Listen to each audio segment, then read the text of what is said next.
Hello everyone, and welcome back to In the Studio with Ophelia. I am Ophelia, and thank you so much for joining me today. A couple of weeks ago, I received an email from the Hippie Crafter to have a look at their website and pick some items for an honest review. And so I did, and that's what we're going to have a look at today. So I hope that you enjoy this. Definitely give this video a thumbs up and subscribe. Please ring that notification bell so that you are notified every time I upload a new video here. And I will go ahead and flip the camera around and let's look at a Hippie Crafter items that I chose to review. Thanks for watching, guys. I immediately went to the website and just to have a look around. I love how it said we provide approachable supplies. And as soon as I saw the watercolor palette, I knew that was one of the supplies that I wanted to play around with, as well as the watercolor paper. So I requested those supplies. I got in the set of 36 watercolor, a nice size tin with a water brush, and I swatched them out on a piece of paper because I did not necessarily like the way that they came in the tin. So I removed the half pans just based on the swatches that I'd made for myself, and I wanted to rearrange those by a different, I guess, rainbow color order.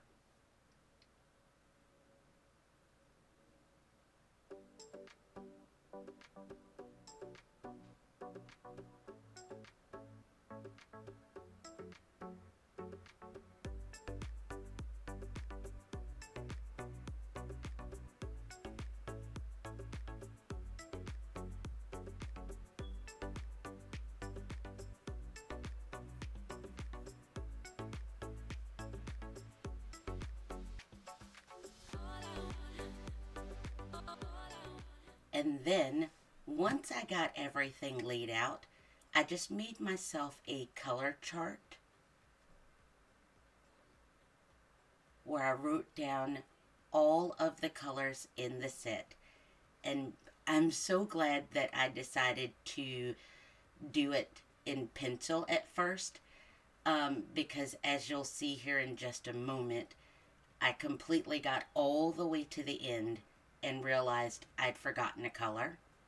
So it's always helpful for me to write everything out in pencil first.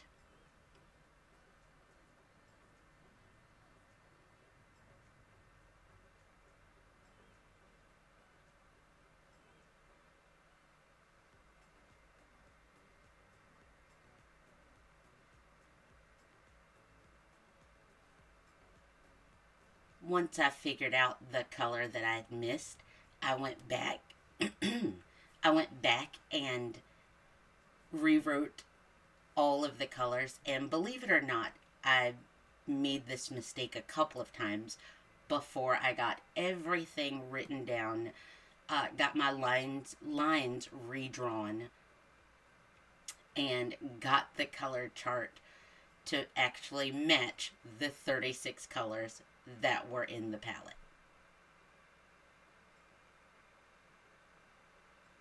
One thing that I noticed was that the paper handled all of my erasing really well.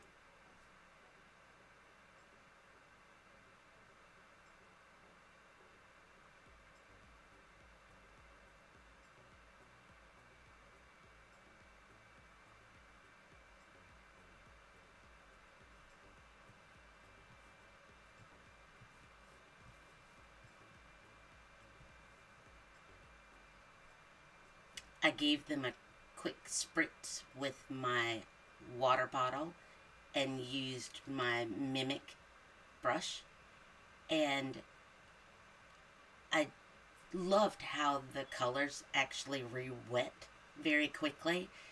There was nothing that I found that was too chalky. There were some that came off really heavily pigmented and I had to add a bit more water. But otherwise, they re-wet great. There's a lot of the colors in this selection that were pretty unique. And I enjoyed seeing what the colors look like on the paper.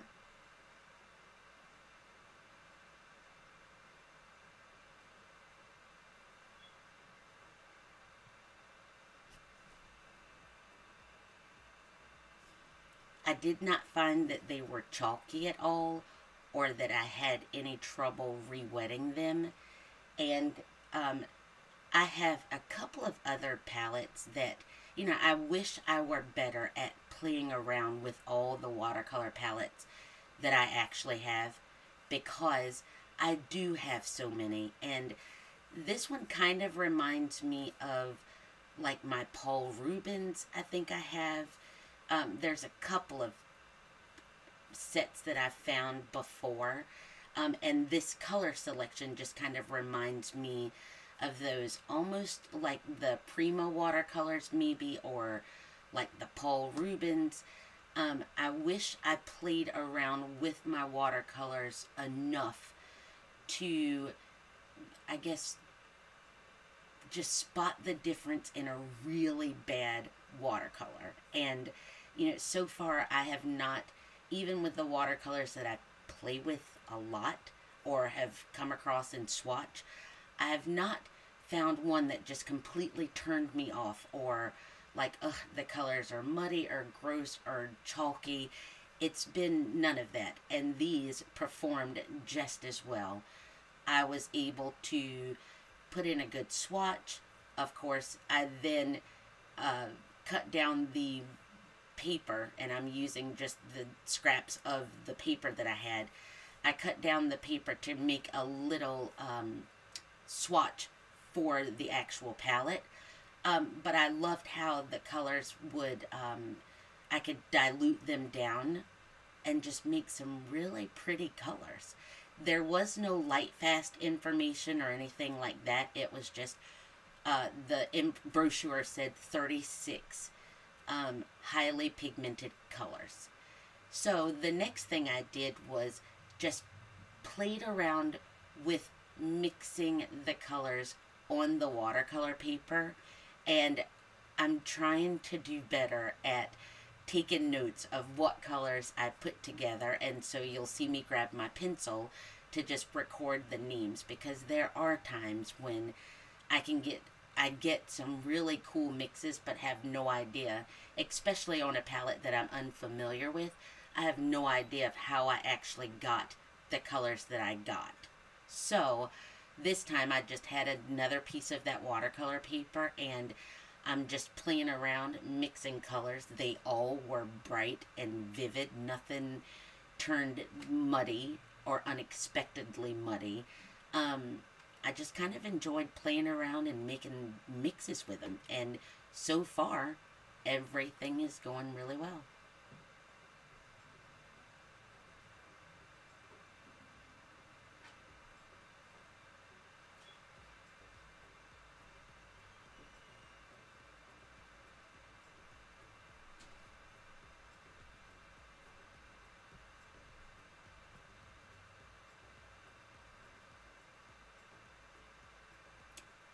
So then I wanted to test and see just how much water I could get this paper to take without it starting to crumble or anything like that. So I basically taped a small 4x6 piece of paper down to my board, and my plan is to wet it with a wash, let it dry, come back with another wash all the way down, let that dry, and each time my washes were really, really wet.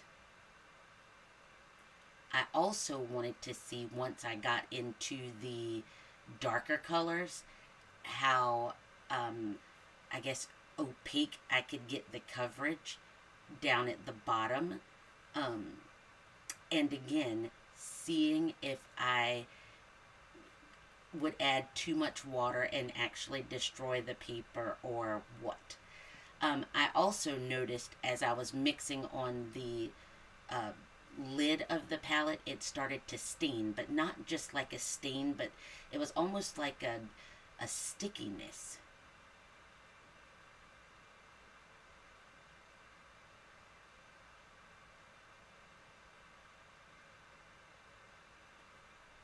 So on that palette, down on the bottom right hand side, I just kind of stayed away from that area, but you can kind of tell where it just became pretty sticky.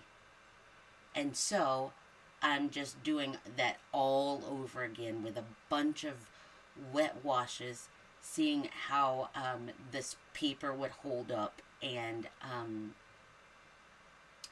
just seeing how opaque I could get my layers, or just how they would, I guess, how they would act together. And so this time I just chose some different colors, and honestly just playing around to see how things were going to go, but mainly with the paper.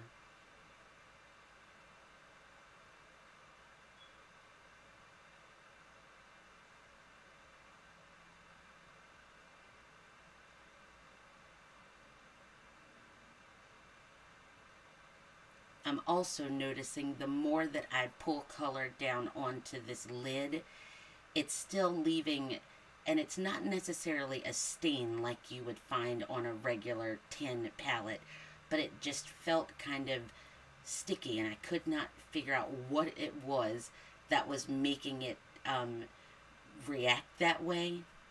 So I ended up getting, I'm trying to think of the name of the cleaner I use. Hold please. It's the Citrusol. That's what I used to clean that off, and it all came right up.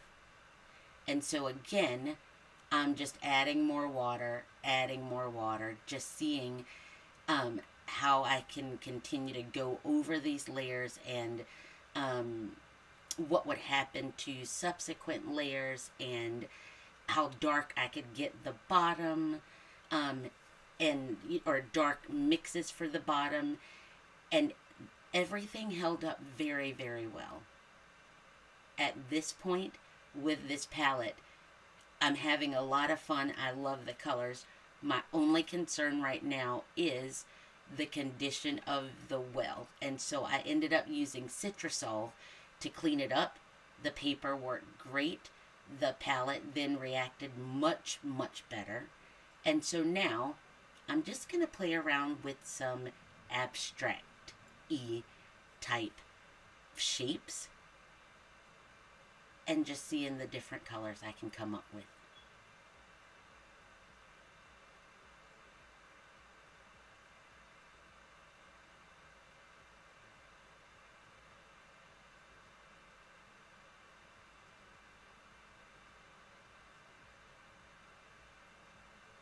I also noticed that I switched and pulled my colors to the top wells, and I did not have any issues at the top.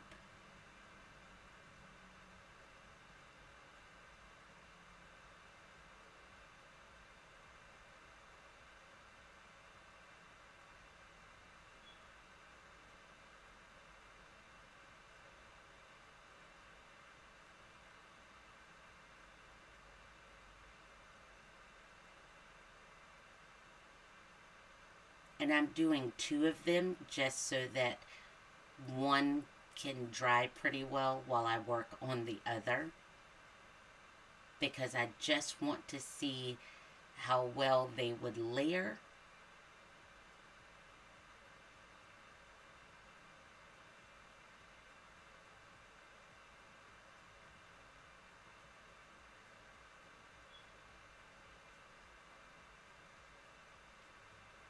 I did not end up using the travel brush. I always just prefer my very own brush, especially when I'm here in my studio. It almost made me wonder why there was the brush in the middle, you know, and I almost thought I could add my own colors in that empty section. But for now, in all honesty, I could mix so many different colors with the colors that are already included. But I could unload, say, even my Prima palettes. I could unload some of those colors in this palette because there's space to add more. And as I'm going into darker colors, I do go back down to the bottom of the tin, and now I'm not having any more issues with a residue.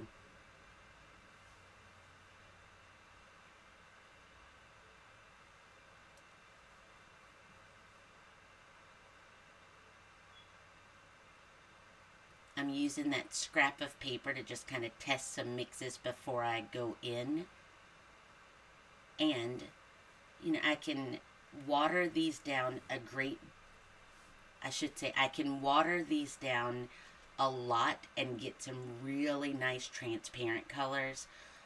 Or kind of go in with light water and just get some really pretty colors. And so I finished this off with a red Accurate waterproof pen, just making some dots around the circles that I've made.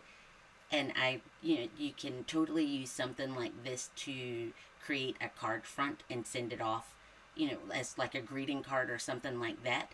So, overall the paper performed really well. I had no issues with anything buckling.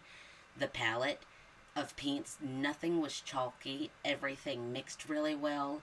I still do feel as though these paints remind me of there's another watercolor palette that I've had, and I am gonna pull it. This honestly inspired me to kind of pull out those other palettes and just play around with those a bit more. So these are the little card fronts that I included, as well as the color mixes. And the completed 36. I also pulled out, just again, playing around with mixing colors and just trying to see what I could get.